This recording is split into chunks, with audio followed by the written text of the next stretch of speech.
এমন একটি দুরূদ আছে, এই দুরূদটি পড়ে জীবনে একবার যদি পড়েন, আপনি যা চাইবেন তাই আল্লাহ তাআলা কবুল করবে।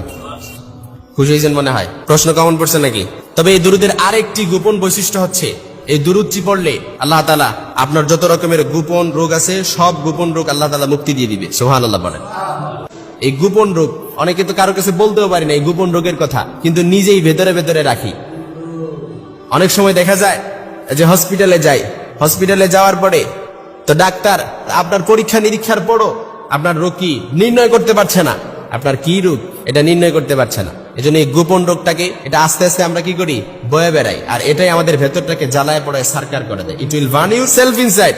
কিন্তু আল্লাহ রাসূল সাল্লাল্লাহু আলাইহি ওয়াসাল্লাম বলেন এমন একটি দরুদ রয়েছে, এই দরুদটি যদি আপনি জীবনে একবার পড়তে পারেন, আপনার এই গোপন রোগ থেকে মুক্তি পেয়ে যাবেন এবং আপনার জীবনের যত রকমের চাহিদা আছে আপনি যা চাইবেন তাই পেয়ে যাবেন ইনশাআল্লাহ। পড়েন একটি দরুদ, প্রত্যেকটি দরুদের আলাদা আলাদা ফজিলত আছে। নামাজের মধ্যে আমরা দরুদ পড়ি না, আল্লাহুম্মা সাল্লি আলা মুহাম্মদ ওয়া আলা আলি মুহাম্মদ, দরুদ ইব্রাহিম সর্বোত্তম দরুদ। এই দরুদের আলাদা একটি ফজিলত আছে। তারপর আরো দরুদে হাজারি আছে, দরুদে নাজিয়া আছে। সব দরুদের মধ্যেই আলাদা আলাদা একটি কি আছে, ফজিলত আছে। কিন্তু এমন একটি দরুদ রয়েছে, এই দরুদটি পড়ে আপনি যা চাইবেন তাই পাবেন ইনশাআল্লাহ। পড়েন এমন একটি দরুদ। বিশ্বনবী বললেন যে ব্যক্তি আমার উপর একবার দরুদ পড়ে তার জন্য 10টি রহমত তার উপর বর্ষিত হয়। কয়টি রহমত?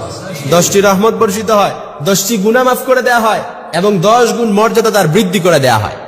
আপনার এখন সমাজে যেরকম মর্যাদা আছে, আপনার যেরকম সম্মান আছে, এর থেকে একবার দরুদ পড়ার কারণে এর থেকে 10 গুণ মর্যাদা আপনার বৃদ্ধি করে দেওয়া হবে একটি দরুদ পড়ার কারণে। এজন্য আল্লাহ রাসূল সাল্লাল্লাহু আলাইহি ওয়াসাল্লামের হাদিস, বিশ্বনবী বললেন, আবু হুরায়রা রাদিয়াল্লাহু তাআলা আনহু থেকে বর্ণিত, মান সাল্লা আলাইয়া ওয়াহিদান সাল্লাল্লাহু আলাইহি আশারা, যে ব্যক্তি আমার উপর একবার দরুদ পড়ে তার উপর 10টি রহমত বর্ষিত হয়। সুবহানাল্লাহ বলেন। এজন্য বিশ্বনবী বললেন কোন মানুষ যখন আমার উপর দরুদ পড়ে, এই দরুদ আমার কাছে ফেরেশতারা তার নাম, তার ঠিকানা সহ, তার বাবার নাম সহ আমার কাছে পৌঁছে দেয়া হয়। সুবহানাল্লাহ বলতে পারলেন না? অর্থাৎ আপনি এখন দরুদ পড়ছেন, আপনার নাম এবং আপনার ঠিকানা সহ, আপনার বাবার নাম সহ ফেরেশতারা এই দরুদ নিয়ে আল্লাহ রাসূল সাল্লাল্লাহু আলাইহি ওয়াসাল্লামের কাছে পৌঁছে দেয়া হয় এই দরুদটা। কারণ দরুদ এটা এমন একটা আমল, বিনা নোটিশে আল্লাহর কাছে কবুল হয়ে যায়। এখন দরুদ পড়ছেন, আল্লাহর কাছে কবুল, আল্লাহর কাছে কি কবুল। এজন্য একটি দরুদ যদি আপনি ইয়াকিন এবং ইখলাসের সাথে পড়তে পারেন, ইনশাআল্লাহ আপনি যা চাইবেন তাই পাবেন এবং আপনার যত রকমের গোপন রোগ আছে সব গোপন রোগ থেকে আপনি মুক্তি পেয়ে যাবেন একটি দরুদ। তবে আমলটি করতে হবে ইয়াকিন আর ইখলাসের সাথে, কারণ প্রত্যেকটি আমল মাকবুলিয়াতের জন্য শর্ত হচ্ছে আপনার উপরে 100% 100 এবং ইয়াকিন থাকতে হবে যে আল্লাহ তাআলা আমার দোয়াটি কবুল করবে, আল্লাহ তাআলা আমার দোয়াটি কি করবে, কবুল করবে। এজন্য একটি দরুদ আপনি যদি আপনাকে বলি যে গোপন রোগ থেকে মুক্তি পাবেন এবং কি যে কোনো আপনি যা চান তাই পেয়ে যাবেন, এজন্য এই দরুদটি এখনই শিখে নেন।